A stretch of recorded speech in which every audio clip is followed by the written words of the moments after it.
We have a couple minutes, or we'll have time later.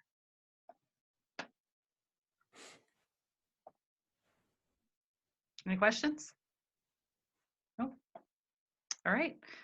So we will turn it over to Connie to dig right into Teeosa, or K-12 funding system. Connie.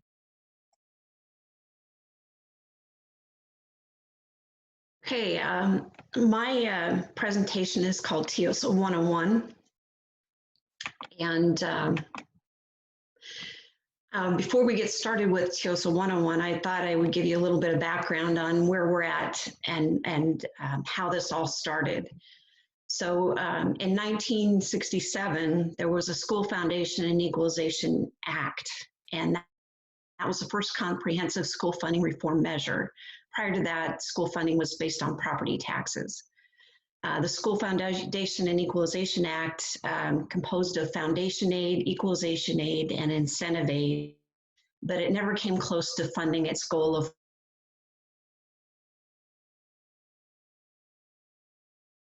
education funding system at that time was significant tax rate disparities, significant per pupil spending disparities. In 1986, the voters rejected the school consolidation and increased sales tax, and it led to the creation of a School Finance Review Commission in 1988. Recommendations of the School Finance Review Commission were to dedicate 20% of all state income tax revenue to public schools, increase the level of state support to 45% of school operating costs, implement an equalization-based school aid formula, limit the growth of school budgets, and fund school finance on an ongoing and sustainable basis with increases in sales and income taxes, or both. LB 1059 was passed in 1989, and it's the cornerstone of the Nebraska's education funding system. It reflected the work of the School Finance Commission, and it raised state sales and income taxes to broaden the financial support for public schools. It provided a sustainable revenue source other than property taxes to keep pace with increasing costs of operating the public school system. Now, schools have three sources of revenue when they operate. They have funding from the state, they have federal sources of funding, and then they also have local sources of funding, which is property taxes. So for state sources of funding, in 2018-19, that accounted for $1.45 billion of the total revenue for schools, which is 37% of their total revenue came from the state. State aid is the largest source of state funding, and in 2018-19, there was $1 billion distributed to school districts, which is 26% of their total revenue came from state aid. 848 million of the $1 billion of state aid was equalization aid. And we'll talk about the difference between state aid and equalization aid a little bit further in the presentation. Now, as I said, schools have three sources of funding. They get money from the state, they get money from the federal sources, and from local sources. Local sources include property taxes, motor vehicle taxes. Federal sources are Title I funding, IDEA for special education, categorical grants, and ESSA funding, which is for low-income students. Now, the state aid formula was intended to reduce school districts' heavy reliance on property taxes. So it's a property tax relief mechanism, as Tom mentioned yesterday in his presentation. The formula is complex to account for the unique needs and differences of the 244 school districts we have in Nebraska. Now, there's an important distinction between state aid and equalization aid. You'll hear a lot of talk about state aid. Sometimes they equate state aid to equalization aid, but equalization aid is a component of state aid. All school districts receive state aid, but not every school district is equalized. So in 2021, our most recent state aid certification, there were 160 of the 244 school districts did not receive equalization aid. but they receive state aid. Every school receives state aid. So our current Teeosa formula is an equalization formula, and its components are needs minus resources is equalization aid. So what are the needs and what are the resources? Needs includes a mechanism called basic funding, and we'll talk about that in a little bit. Allowances for things like poverty, limited English proficiency, special education, distance learning, transportation. All of those are allowances in the state aid formula. And then resources include a yield from local effort rate, which we'll talk about in a little bit, net option funding, and allocated income tax. Basic funding determines how much a district should theoretically spend compared to schools with a similar number of students. And it helps smooth out between districts, smooth out spending between districts to make sure students have educational opportunities that are as equal as possible. So it looks at the adjusted general fund operating expenditures of a school district and compares it to the 10 larger schools and the 10 smaller schools, and then it gets an average. So you're looking at the average spending for a comparison group of 20 schools. The yield from local effort rate, that's part of the resources, and it's an amount generated by a theoretical tax rate. Renee mentioned that the maximum levy for a school district is $1.05. So this theoretical tax rate in the current formula is 5 cents below the maximum levy, so it's $1 times valuation, which is adjusted in the state aid formula to 100% for real property and 75% for agricultural property, or residential and commercial property. Excuse me, that's 72%. So it's adjusted in the state aid formula, and then we get this yield from local effort rate. So it's looking at what your needs of your school district are compared to what your resources. And the main resource for a school district is the yield from local effort rate.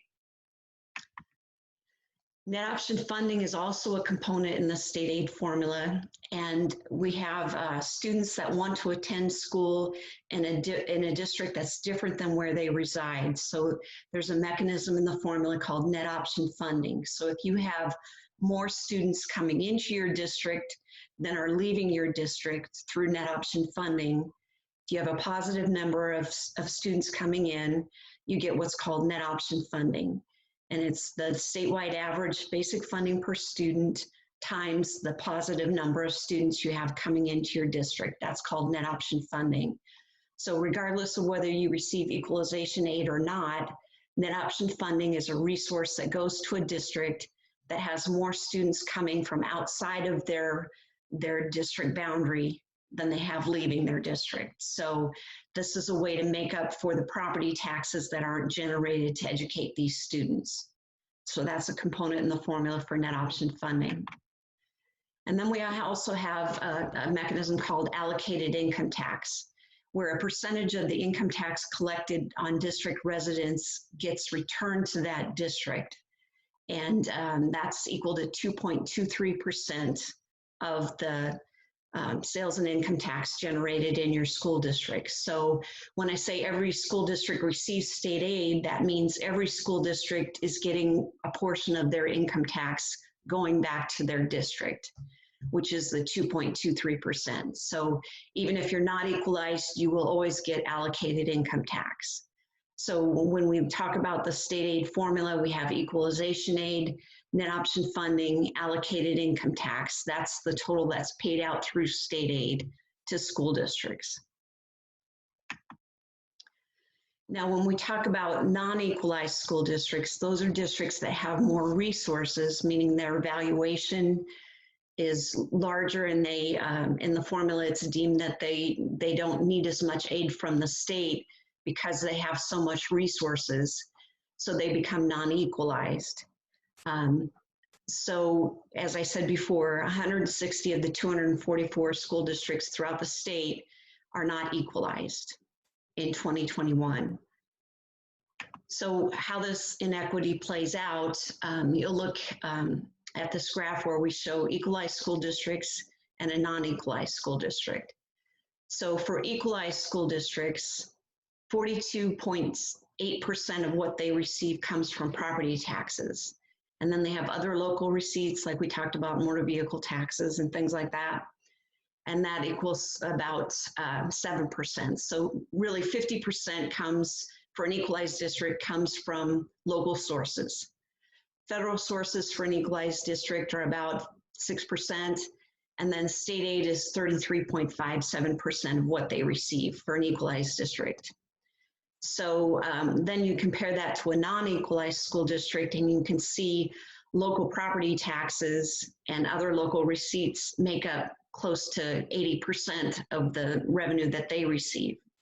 So that's the difference between an equalized school district and a non-equalized school district. And I'm constantly hearing every year there's some measure through the legislature coming through to try to send more money out to school districts one way or the other. And because property values are so high in rural areas, they tend to be the districts that are not equalized.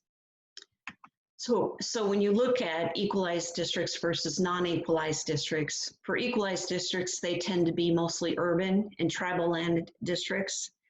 They're near or at their levy limit, which is the $5 maximum levy limit, and they have needs greater than their resources. So then they receive equalization aid. Non-equalized districts tend to be mostly rural and agricultural districts. They have a high dependence on local property taxes, even without being near their levy limits. So you may have an ag land school district that's not equalized that may have a levy of 50 cents, for example, where a district that is getting equalization aid and relying on property taxes as well are levying $1.05. So there's the difference between an equalized and a non-equalized district. State support for Nebraska schools has fallen short of its goals. LB 1059, as we talked about earlier, the goal was 45% of the operating costs be funded by the state, but the state has never funded more than 41%. Nebraska is ranked 49th nationally for the percentage of K-12 funded by state sources in 1990. And Nebraska still ranks 49th in 2017.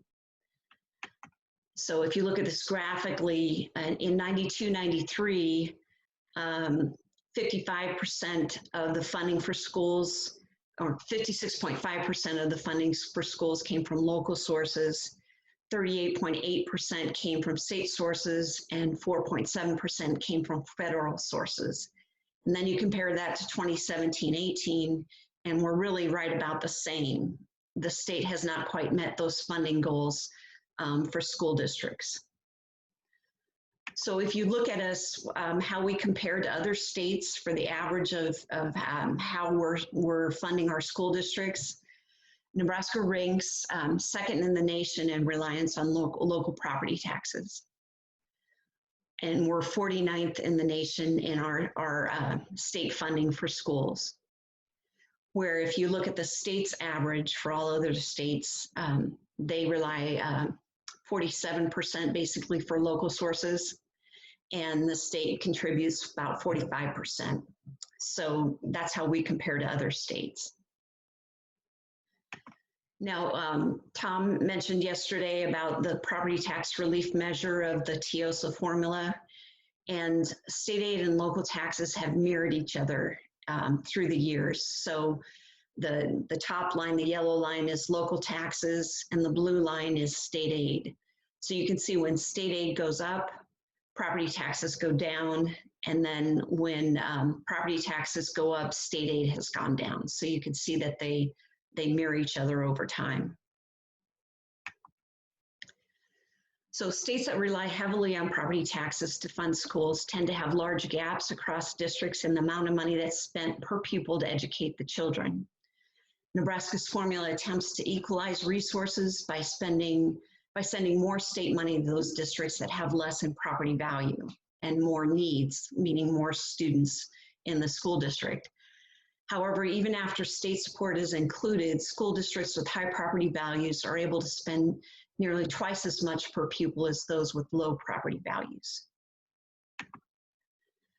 So when you compare high and low property value districts, this first column is the top 20% high property value districts, what they spend per pupil versus the bottom 20% low property value districts. So the average assessed value per pupil for a highly ag land district is about $3.6 million, where for the low property districts, the ones that tend to have low property value districts, that tend to have a lot of students, their valuation per student is $561,000. So you can see the difference in the resources that are available to students. The average general fund tax levy for a high property value district is about 53 cents, and the average general fund levy for the low property value districts is about $1.02. The average general fund property taxes levied per student in a high property value district is $18,625, and for the bottom 20% or the low property value, it's $5,656. As I said before, districts that have a lot of valuation tend not to be equalized, and then the districts that have low property value tend to receive the equalization aid. And then the expenditures per pupil, you know, how much they spend per student, is $20,661 versus districts that have low property value per student, which is $11,297. So you can see these disparities that happen within districts as you look at the state as a whole. So the differences in the per pupil cost, how much they spend per student, the average per pupil cost in fiscal year 2018 was $13,375. And for the districts that have the most students versus the districts that have the fewest students, you can see the difference in how much they're spending per student.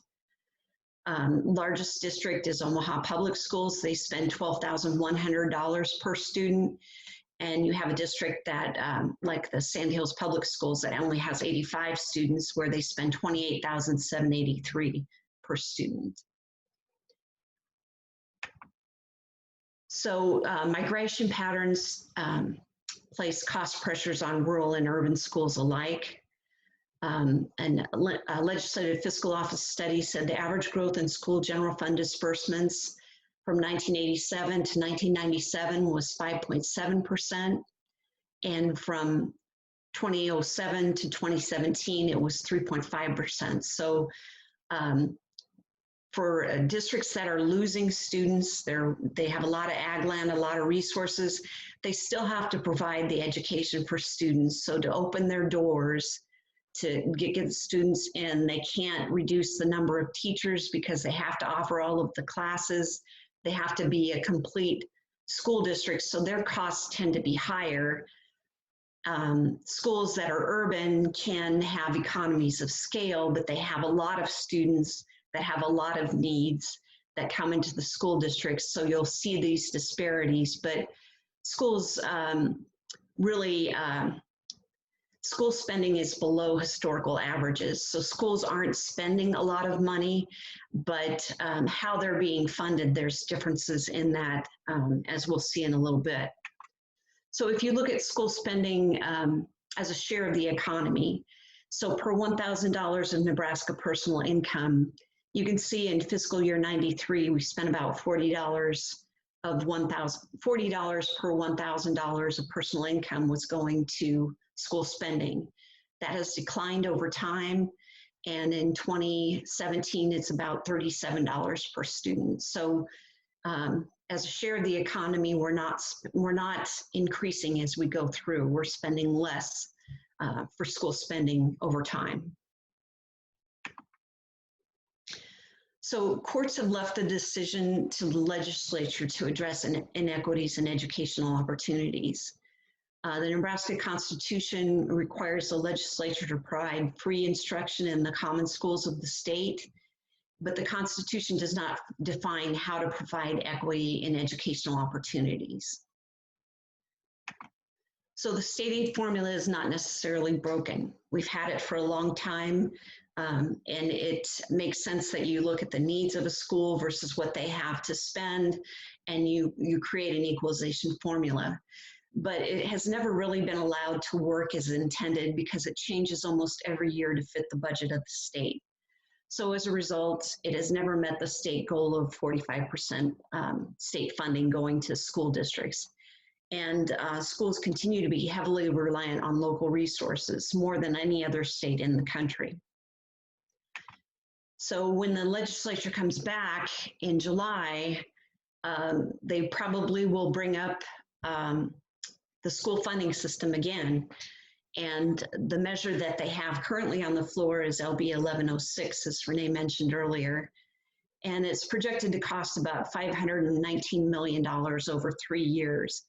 The difference in this proposal compared to what was done in 1989 when they passed the Teeosa was that they created a separate funding source through sales and income taxes to help reduce property taxes. And this, in this iteration of the change to the state aid formula, there's not a mechanism to replace the revenue. They're changing things within the state aid formula, relying on additional revenue coming into the state, which may or may not come to be because of the current circumstances that we're in. In the proposal in LB 1106, they want to lower ag land valuation both inside and outside of the Teeosa formula by 20% over 3 years, and lower residential and commercial property over 3 years as well. They want to create a foundation aid per student where, which is equal to 15% of the net sales and income tax. So that would mean that every student, no matter where they are, even if they have more valuation behind them per student than another district, they would get foundation aid per student. It wants to limit spending on school growth to 2% and modify the maximum levy. We mentioned the maximum levy is $1.05, and they want to use a local formula contribution to bring that into the formula in year 4. It eliminates some of the components within the formula and eliminates the allocated income taxes, and it reduces net option funding, going more towards foundation aid per student versus these other mechanisms that we've had. Reduces the building fund levy for school districts. Right now they have a maximum levy of 14 cents and it reduces it to 6 cents. And it reduces what they have for unused budget authority, which means that if you don't spend as much as you could have spent the previous year, you can carry it forward. And so they're reducing how much the school has for unused budget authority. And then it also provides a mechanism for transition aid for schools that have a levy at $1.05 or greater to the extent that's been appropriated. All the school districts, the rural, the urban school districts, and the stance school districts, all of them oppose this measure because they rely so much on property taxes, and schools only have the 3 sources of revenue. They get state revenue, federal, and local. So when you lower the amount of state revenue received, then they need to rely on property taxes, and this is capping everything within the formula. So we'll see what happens when they come back into session. There's going to be obviously a lot of discussion about how to do this, but there is a lot of pressure on state senators to reduce property taxes. So this is the measure that they want to use to reduce property taxes. They want to send more money out to school districts from the state, and hoping that that would have the effect of reducing property taxes. Connie, can I just pause you really quick? On the foundation aid, so a school like Bellevue, for example, that wouldn't be new money that they would get because can you explain that? Yeah, when foundation comes in, so a school district that is currently equalized would receive less equalization aid. You know, equalization is still part of the formula, but foundation aid is now another component. So it would reduce how much you get in equalization aid and basically not give a district like Bellevue any more money than they have already would have received under the current state aid formula. And the school districts oppose, Connie, I think for a couple of reasons. One, I think it's complicated and no one's really been able to model the impact of the out years, right? And so it's infusing a lot of uncertainty in an already uncertain time for school districts. Is that fair to say? Yeah, the part of the confusion that this does is it's looking at valuations going out future years, and we don't know what's going to happen to ag land or residential values as we go forward. Are they going to be going up? Are they going to be going down? You're lowering these mechanisms, and so it's putting schools in a place where they don't know how they're going to be able to fund, you know, open doors and fund their schools because of it. And then the other thing, I mean, the LB 1106 is designed to reduce school spending over time, right? I mean, that's Yes. the intent. And so school districts are concerned about whether they'll be able to meet their state and federal obligations. And then I think the school boards are also feel like this is really intruding on local control, and it should be up to the local school district and the locally elected school board members to determine, you know, what's most appropriate for their balancing the interests of their taxpayers and their kids, right? Right. Schools are currently under a spending limit. Their spending limit is the basic allowable growth rate, which is 2.5%. So this proposal is reducing their spending from 2.5% increases per year to 2% increases per year. And they are already under a maximum levy limit. This is just squeezing them even more because the valuation is going down. So they can't raise as much through property tax as they could before because valuations are decreasing. So it does put a lot of uncertainty into the school districts as they're trying to fund their schools and move forward. Thanks, Connie. Connie, you might not be able to answer this question, but if this were adopted, how would it shift Nebraska's standing vis-a-vis property tax and its standing vis-a-vis state contributions? You know, do we end up more in the middle of the pack? We really can't tell what's going to happen with that. I expect they want to have more state funding going out to schools, but they want to spread it out rather than looking at high need schools that have a lot of students sending equalization aid to those districts. They want to spread it out throughout the state and lower property taxes. But whether that meets the goal of 45% state funding, we're not sure at this time. So Helen, I would add to that. I mean, any additional state aid that's going to schools is going to improve the ranking.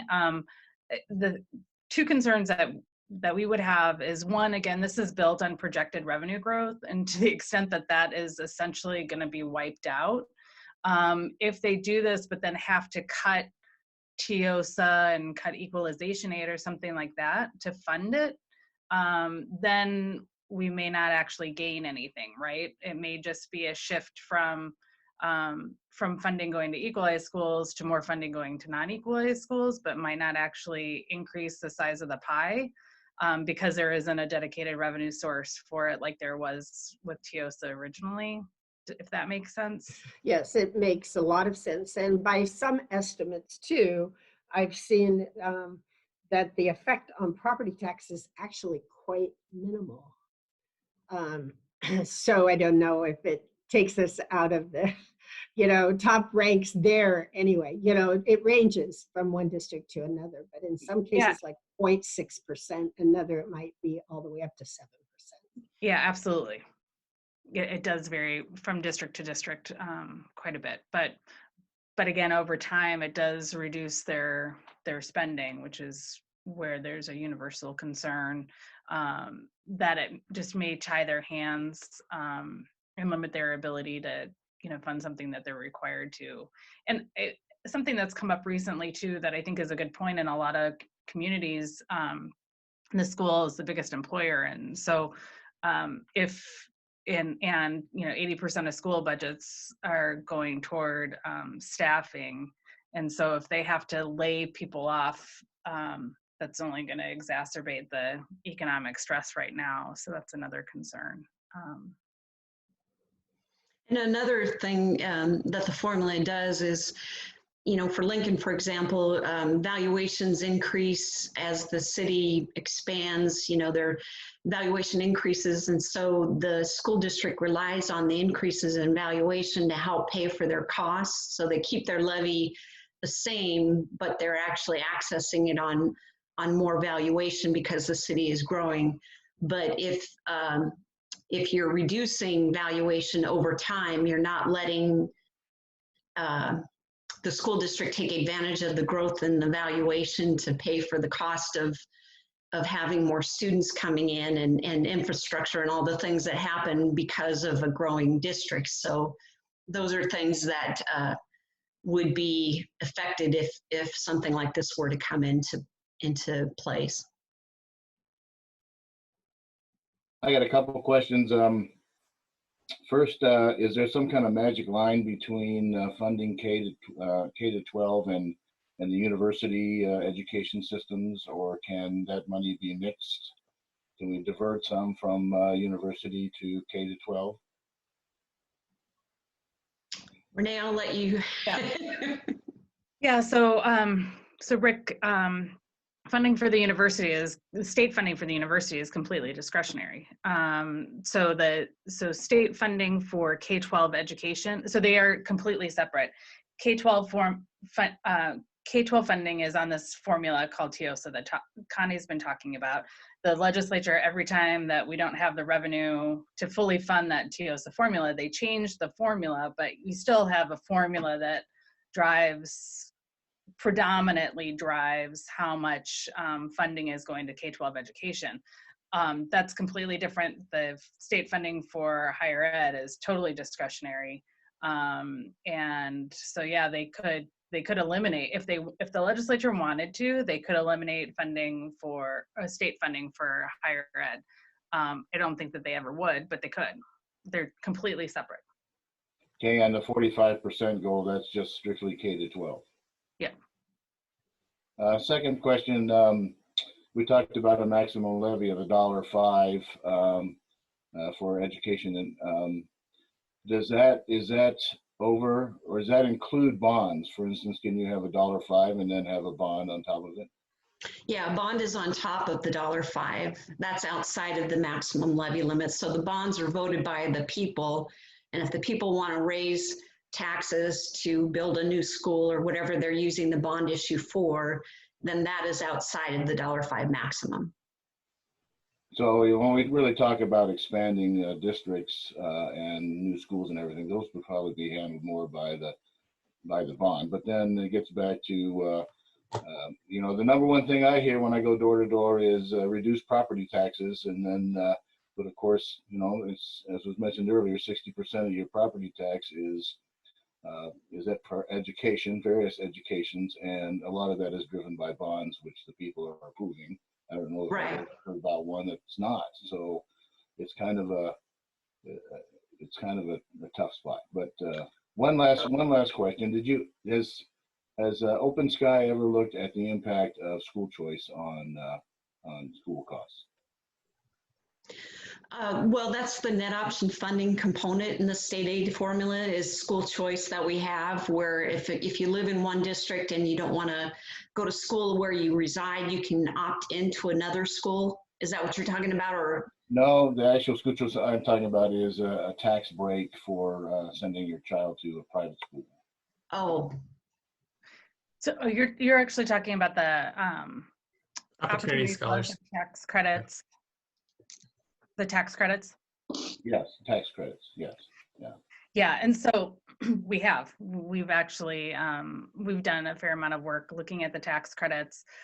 Essentially what you end up doing, so in order to actually save money, you would have to have the exact right number of students leaving a public school going into a private school. So for example, you know, public schools costs are fixed, right? So they have a building and heat and teachers and everything. And so to be able to reduce the number of teachers, you would have to be able to reduce a class, right? So you would have to have, you know, 20 or 25 or 30 or however many kids are in a class, leave one school to go into the private school system for that public school to be able to actually save money. So in essence, you're ending up funding two different systems. So we actually think it'll cost more money, not save money. But we'd be happy to share information with you if you like further information on that. Yeah, I'd like more information on that. Thanks. Okay. Yeah, happy to. We have a question off the chat. Lisa's asking if we can go back and explain the foundation aid money. Is this new, or is this the state aid outside of equalization? Foundation aid is state aid outside of equalization. It is a component, you know, as I mentioned earlier, if you take net option funding, allocated income tax, and equalization aid, that's the total state aid. When you add foundation aid, they're eliminating allocated income tax and adding foundation aid per student. So when you look at the needs minus resources as equalization aid, foundation aid is considered a resource, so it reduces equalization aid coming in. So basically what it does is sends more money out to schools that are not equalized. So, you know, you would be sending approximately, I don't know, $6,000 per student for every student going to all school districts instead of the ones that have high needs and low valuation. Not the equalized school districts would receive basically the same amount as they are now, but non-equalized schools would get more funding through this mechanism of foundation aid.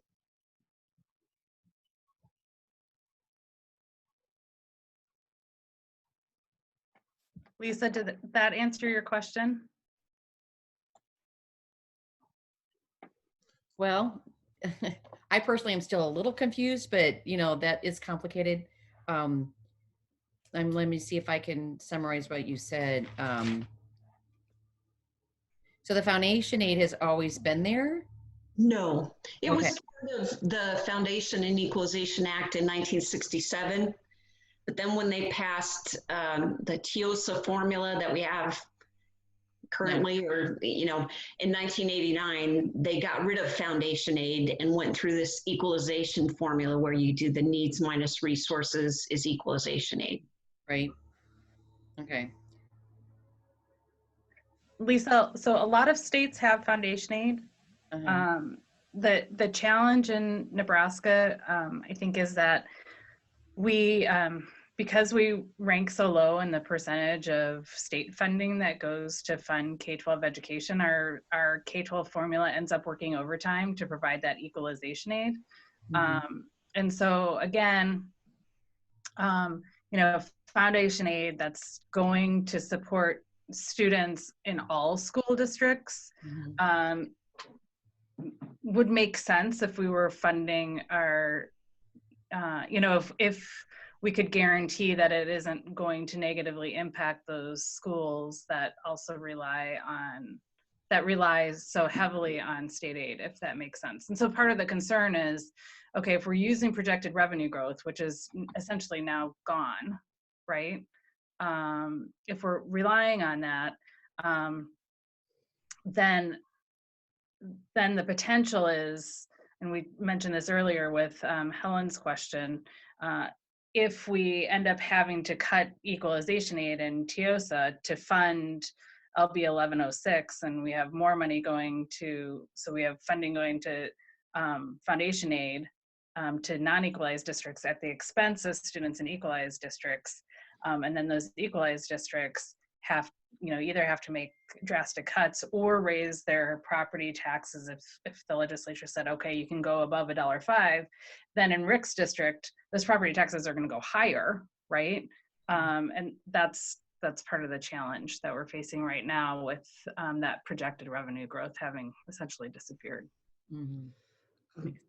I do have one more question. If we've had this aspirational 45% projected for state aid and equalization, and other states are able to manage that level of contribution, what are we spending money on that other states aren't?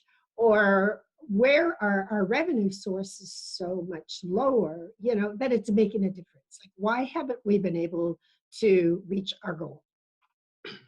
That's a great question. I think it's complicated. It's multifaceted. I would say a few things I mentioned earlier, right at the beginning, that we rank low in the amount of federal funding we get. You would think that we would receive a lot of federal funding. Our population's older. We have off-it, right? There are a lot of reasons why we would think we would be ranked higher in the amount of federal funding we get. And so then our own revenue needs to work overtime. We don't have tourism, we don't have oil, we don't have a lot of those things that other states have for their revenue. Now, that being said, that will actually serve us pretty well during this pandemic, because the states that rely heavily on oil and tourism are really hurting. But if you look at if you look at other states that have those other sources of revenue, that would be a big difference where we lag. Again, serves us well right now, but in other times, that's just another revenue source that we don't have to tap into.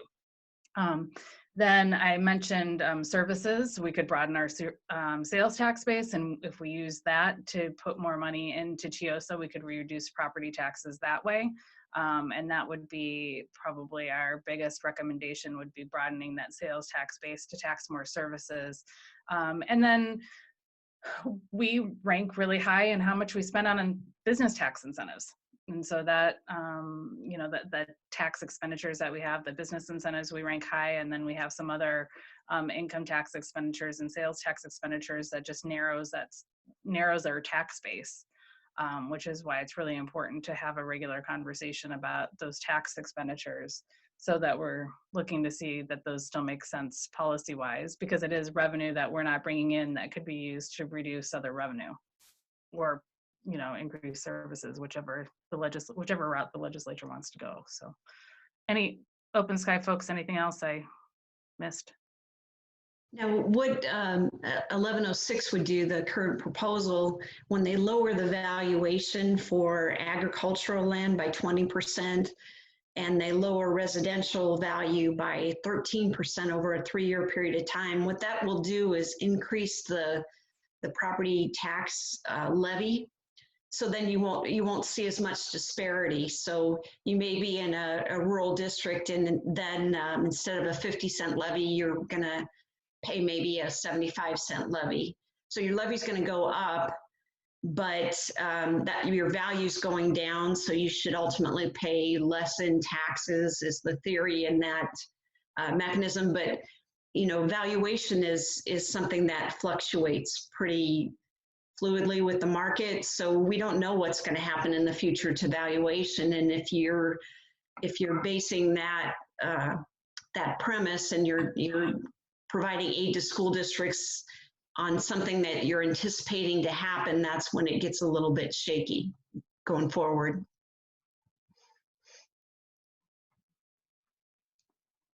All right, any other questions before we take a quick break? All right, why don't we take a 5-minute break, and then we'll